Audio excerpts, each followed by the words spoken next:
पिछले लगभग 3 हफ्ते से शहर में औरंगजेब रहमतुल्लाह अलैह पर विधायक जितेंद्र आवाड़ द्वारा दिए गए विवादास्पद बयान को लेकर के काफी माहौल गरमाने की कोशिश की जा रही है। उन पर एफआईआर दर्ज कराने की लगातार अलग अलग राजनीतिक दल और कुछ संस्थाओं द्वारा और लोगों द्वारा मांग की जा रही है।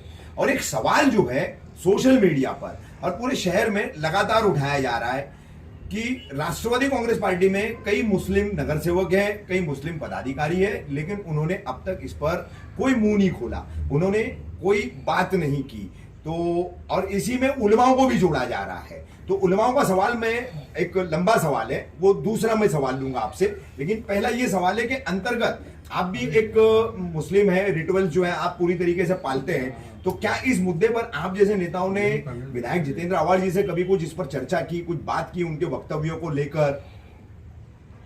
देखिए, सबसे बड़ी बात ये कि जो भी कुछ आज 2-3 हफ्ते से हो रहा है, हम लोग जिन लोगों को करते हुए देख रहे हैं वो कहीं ना कहीं एक तरीके से राजनीति का हिस्सा भी दिख रहा है। लेकिन मैं राजनीति के हिस्सों को हटा के एक पहलू जो आता है as a Muslim, as a एक सामाजिक न्यूट्रल आदमी, जो लोग सोचते हैं वो हिसाब से बोलूँगा। एक बात सबसे बड़ी बात ये कि कोई भी धर्म के ताल्लुक से, चाहे वो मुस्लिम हो या नॉन मुस्लिम हो, जिसके 4 मानने वाले हो, उनके बारे में भी हम कोई भी नेगेटिव टिप्पणी नहीं करना चाहिए, ताकि लोगों के भावनाओं को आहत ना पहुंचे।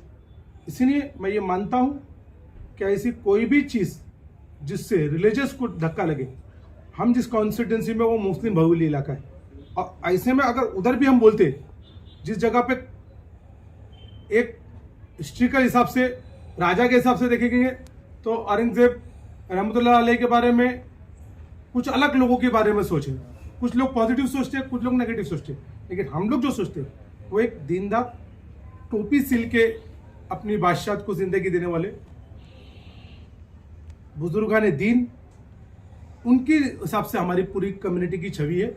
इसलिए हम इस बात को हमेशा से इनकार करते हैं और मानते भी नहीं जो कोई ऐसा कोई बात भी बोलता है। हम एकदम क्लियर मानते हैं कि वो एक बुजुर्गाने दीन थे और उन्होंने अपनी ज़िंदगी का जो मकसद है वो टोपी सिल के अपनी उन्होंने ज़िंदगी का बशर किए थे और एक नमाजी परहेज़गार इंसान थे। ये हमारा वली अल्लाह के ताल्लुक से उनके बारे में बुजुर्गाने दीन है, ये हमारा एकदम क्लियर स्टैंड है। ये हमने बचपन में भी पढ़ा था, ये हमने हमारे दीन से भी पढ़ा। इसीलिए यही चीज़ हमने हमारे जो नेता है उनसे भी ये बात का विरोध जताया बाकायदा कि हमको ये सब चीज़ों के ऊपर बात नहीं करना चाहिए। हमारा मकसद काम है, हम लोग काम के ऊपर बात करना चाहिए। हम लोगों से कभी, हम लोग राष्ट्रवादी कांग्रेस पार्टी का कभी भी प्लेटफॉर्म रहा है कि वो जात धर्म से हटके सभी को लेके हित की बात की है, तो 4 लोगों की भी भावना दुखती है तो वो भी बात नहीं करना चाहिए। ये तो एक कम्युनिटी का मामला है और हमारी नज़र में तो वो एक रहमतुल्लाह अलैह मतलब थे और बुजुर्गान दीन थे और एक नेक नमाजी परहेज़गार थे। वो ताउम्र हमारी नज़र में वो वैसे ही रहे। तो इस मसले में जैसे आवाड़ साहब ने ये टिप्पणी की है और लोगों में नाराजगी है, तो उनकी तरफ से आप मतलब माफी मांग रहे हैं, मतलब माफी चाहते हैं? मैं एक बात मतलब बताता दुख जता रहे हैं इस बात। देखिए, मैं एक बात बताता हूँ, अगर आवाड़ साहब की तरफ से मुझे माफी मांगना है तो मैं अपनी कौम से 100 बार माफी मांगता हूँ। और माफी मांगने की बात नहीं, मैं एज अ मुस्लिम मुझे भी इस चीज का दुख है। माफी मांगने मुझे भी दुख है ना, मैं मुस्लिम हूँ ना, पहले मैं मुस्लिम हूँ, फिर मैं कोई पार्टी में हूँ। अगर मेरे मुस्लिम अगर मैं शरीयत में ही नहीं रहूँ तो ऐसी पार्टी से मुझे कोई लेना देना नहीं। इसलिए एज अ मुस्लिम मुझे खुद भी इस बात का मैं इत्तेफाक नहीं रखता हूँ। और इस विरोध को हमने डॉक्टर जितेंद्र आवाड़ जी के सामने बोला और मेरा ऐसा मानना है कि वो एक समझदार आदमी, ऐसी चीज़ों से उन्होंने कभी भी परहेज किया। मुझे ऐसा लगता है कि वो ये बात को मानते कि नहीं, एक जिस शख्स ने अपनी ज़िंदगी काम के लिए, डेवलपमेंट के नाते राजनीति की, वो इस चीज़ से ऐसा परहेज करेंगे, ऐसा मेरा विचार है। और एक बात, सारी दुनिया के लोग, चाहे कोई भी बादशाह, पूरे लोग सभी मिलके भी ताकतवर एक तरफ हो जाए और अगर बोले कि इस्लाम में जिनको हम हीरो मानते, जिनको हम मानते, जिनके बारे में हमने हमारे बाप दादा से सुने, वो गलत है और इस्लाम गलत है और इस्लाम अमन परस्त नहीं है, तो वो सारी दुनिया के ताकतवर लोग एक तरफ भी हो जाए तो भी हम उससे मानते नहीं। जो इस्लाम में है वो इस्लाम का एक जेर बदर भी हट नहीं सकता, एक अल्लाह के मानने वाला जब तक इस दुनिया में। शानू भाई, शिकायत ये रही है कि आखिर इतनी देर से क्यों आया आपका स्टेटमेंट? ये देखिए, काफी गुस्सा, उसके बाद में भी उनका एक स्टेटमेंट और आया, किसी को हमदर्दी नहीं है, अपने बयान पर कायम हूँ, जो तारीख में आपने वही कह रहा हूँ। नहीं, तो इस चीज पे क्या कहेंगे? मेरी बात सुने ना, मैं उनका मैंने 2 स्टेटमेंट सुना। एक तो ये कि उन्होंने जो बोला, फिर उसके बाद मैंने दूसरा स्टेटमेंट भी सुना जो उन्होंने अच्छा ही बात भी बताई, वैष्णव मंदिर के बारे में जो हाँ, अच्छा ही वैष्णव मंदिर को तोड़ा नहीं गया उनके कारण में, वो सब भी बताया गया। तो अब कौन सा क्या पहले आया उस पर मैं डिटेल नहीं जानता हूँ। मैं एज अ मुस्लिम नुमाइंदा, एज अ मुस्लिम पर्सन ये इकरार करता हूँ, और हमने अपने पक्ष के अंदर हमारे आला कमान हमें सभी लोगों को ये अपना बता दिया गया है कि ऐसी बातों से हमको बचना चाहिए और ऐसी बातें करना ही नहीं चाहिए जिससे किसी भी लोगों को आहत हो, चाहे वो 4 जन को मानने वाला नहीं हो। उनके मानने वाले तो एक बड़ा तबका है, उनका मानने वाला तो एक बड़ा तबका है, जिसमें मैं भी हूँ। मैं भी ऐसा मानता हूँ। भाई, अभी इसी मुद्दे को लेकर के कुछ वीडियो भी एक वायरल हुआ है, कुछ राजनीतिक दल के पदाधिकारी है, उलमाओं को लेकर के टारगेट किया जा रहा है और उलमाओं को दलाल तक बोला दलाल जा शब्द रहा का है। प्रयोग किया। तो क्या मतलब ये जो अब इस तरीके का जो प्रचार प्रसार हो रहा है, इस तरीके की जो बातें हो रही है, कहाँ तो उचित लगता है आपको? यही प्रॉब्लम हो रहा है ना, हम लोग जिनको इल्म के बारे में कुछ मालूम नहीं, हम कुछ जाहिल लोग, हम उन उलमाओं के बारे में टिप्पणी कर रहे हैं जिसके बारे में हमें कतई नहीं करना चाहिए। मैं आपके जरिए ये आग्रह करना चाहता हूँ और विनती भी करना चाहता हूँ, और मैं ये भी डिपार्टमेंट को भी बोलना चाहता हूँ कि देखिए, शहर में कोई भी अपने राजकारण के लिए उलमाओं को सोशल मीडिया के प्लेटफॉर्म पे, मीडिया के प्लेटफॉर्म में बदतमीजी ना करे। उन्होंने कहीं ना कहीं किसी दीनदारी मामले में काम किया होगा, एक नमाजी होंगे, परहेज़गार होंगे, कुछ तो होगा जो उनको उलमा बोल रहे हैं। और उलमाओं का अगर आप एक उलमा को बोलते हो तो महाराष्ट्र देश में ऐसा लगता है सभी उलमा वो कैटेगरी में आ रहे। तो कुछ उलमा बोलने से नहीं चलेगा।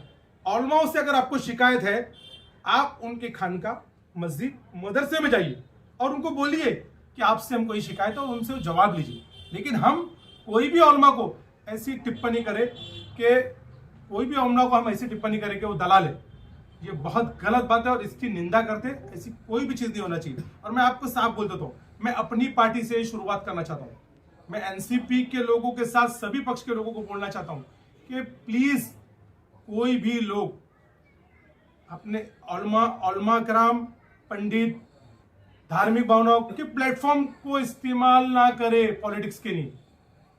वो एक अलग चीज है, उसे पॉलिटिशियन के लाइन पे लाया ना जाए। हाँ, हर आदमी के कुछ उलमा, कुछ दीनदार, कुछ पंडित अलग अलग पार्टी के मानने वाले हैं हो सकते हैं, जिनका झुकाव हो सकता है, लेकिन वो एक पक्ष के नहीं होते, वो एक समाज के होते हैं और उनके लिए रिस्पेक्ट होती है। उनको अगर 400 लोगों ने भी उनके दिल में रिस्पेक्ट है, तो वो 400 लोगों को रिस्पेक्ट कमाने के लिए, इल्म हासिल करने के लिए उनको काफी वर्ष लगे होंगे। मैं यही आग्रह करना चाहता हूं कि ये ऐसा होना नहीं चाहिए और डिपार्टमेंट को भी इसके ऊपर कड़ी नजर लगना चाहिए। अगर उलमा खामोश है तो उसका मतलब ये नहीं कि वो बुज़दिल है, वो इस शहर के वातावरण को खराब नहीं करना चाहते, इसलिए वो खामोश है। और आपके ऊपर, आपसे भी मेरी ये विनती है कि ऐसे लोगों को कम से कम प्रेस के माध्यम से भी समझाए कि सोशल मीडिया और प्रेस का डिपार्टमेंट प्लेटफॉर्म नहीं है। हम उलमाओं के ताल्लुक से टिप्पणी करें, आपको टिप्पणी करना है। अगर हमने आपके बारे में कुछ गलत बोला तो आप पॉलिटिकली टिप्पणी कीजिए, सामाजिक टिप्पणी कीजिए, लेकिन कोई भी धर्म के ताल्लुक से पंडित, उलमा, पादरी, कोई भी जमात के लोग, उनको प्लीज सोशल मीडिया और प्लेटफॉर्म पे ऐसी बेइज्जती ना करें। जिस तरह से उलमाओं का नाम सामने आया, चाहे वो एमआईएम पार्टी के लोग हों या दूसरे लोग हों जो विरोध किए थे, उन्होंने सभी उलमाओं को नहीं कहा था। ऐसा उनका कहना था कि कुछ उलमा ऐसे मैं वही बोल रहा हूँ जो सिर्फ एनसीपी के ही मेरी बात समझ रहे नहीं है, और किसी दूसरे मामले में सामने नहीं आते। मेरी बात मैं आपको ऐसा मैंने शुरुआत में ये कह दिया कि आप समझिए, हम लोग कभी हम इस जगह पे रहते हैं, तो मेरे से भी कोई बेचारे किन जगहों का मदरसा मस्जिद वालों का मैंने काम किया हो, कोई अलग अलग काम किया, तो वो इत्तेफाक रखते, लेकिन वो कोई पार्टी के नहीं होते, उलमा कोई पार्टी के नहीं होते।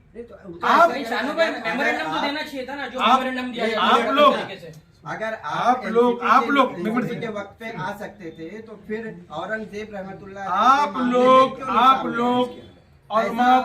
लोग अपनी पॉलिटिशियन के लिए उलमा को दलाल ना बोले। मैं ये बोलना चाह रहा हूं, एक 5 वक्त के नमाजी को भी दलाल मत बोले।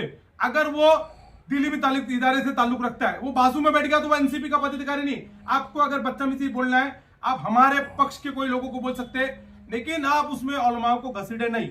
मैं इसकी निंदा करता हूं, वापिस बोलता हूं, और मैंने आपको पहले ही बोला इसकी शुरुआत मैं एनसीपी से चाहता हूं। तो इन पर मैं अपनी पार्टी से शुरुआत कर रहा हूं। कोई कार्रवाई होगी जिस तरीके से बोला है? मैं अपनी पार्टी से शुरुआत कर रहा हूं। मैं अपनी पार्टी के लोगों से शुरुआत करना चाहता हूं कि प्लीज उलमाओं के ताल्लुक से प्लेटफॉर्म ऐसा ना बनाइए ताकि हमारे उलमाओं की बेइज्जती हो। ये मैं अपनी पार्टी से बोल रहा हूं, अपनी शुरुआत मैं अपने से करवा रहा हूं, और फिर वो सबको होना चाहिए। लेकिन सानू भाई सवाल तो उठता है ना कि जब आप लोगों का मामला हुआ था, तमाम उलमा इकराम जो है आए थे, आंदोलन में शामिल हुए, आंदोलन खत्म कराए, लेकिन औरंगजेब रहमतुल्लाह अलैह का मामला आया तो कहीं कोई उलमा सामने नहीं आया, तो इस वजह से लोगों ने सवाल आप लोगों उठाया। का मामला नहीं हुआ। इस शहर के अंदर 354 जैसे फर्जी मुकदमे अगर एक लोक प्रतिनिधि पे लगाए जाएंगे और उसको मिटाने के लिए कोई उलमा आ गया तो उसको कोई प्रॉब्लम नहीं होना चाहिए मिटाने के लिए। अगर ये शांतता रखने के लिए शहर में कोई उलमा आते तो उसमें कोई दिक्कत नहीं होना चाहिए। आज मैं ये चाहता, अगर समझिए एमआईएम, समाजवादी पार्टी, सभी पक्ष के लोग अगर धरने में बैठ जाते और उससे शहर का वातावरण खराब होता है और शहर के उलमा उनको भी अगर खत्म कराने जाए तो ये एक सुलह रबी वाली बात होती है। उलमा किसी पक्ष के नहीं होते। मेरी विनती है, पॉलिटिकल लोगों को आप बदतमीजी कीजिए, नगर सेवक को बोलिए, आप बड़े लीडरों को बोलिए, आप हमको बोलिए,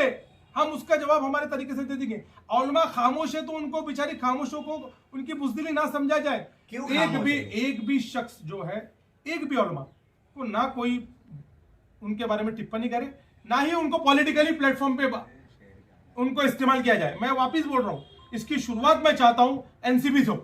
सानू भाई, इस वक्त मुमरा के लोग जो नाराज है, उन लोगों को क्या मैसेज देंगे इस पूरे मामले में?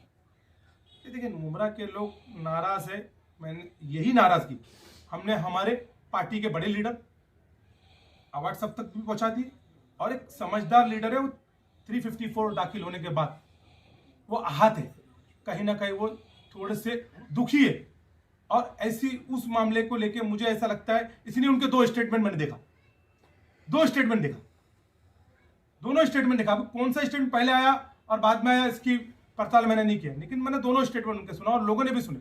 हम लोग ये बात इकरार करते हैं कि ऐसी बातों पे कोई भी पार्टी को बोलना नहीं चाहिए। आप इस्लामिक स्कॉलर नहीं हो तो आप इस्लामिक ताल्लुक से कोई भी बात ना करें।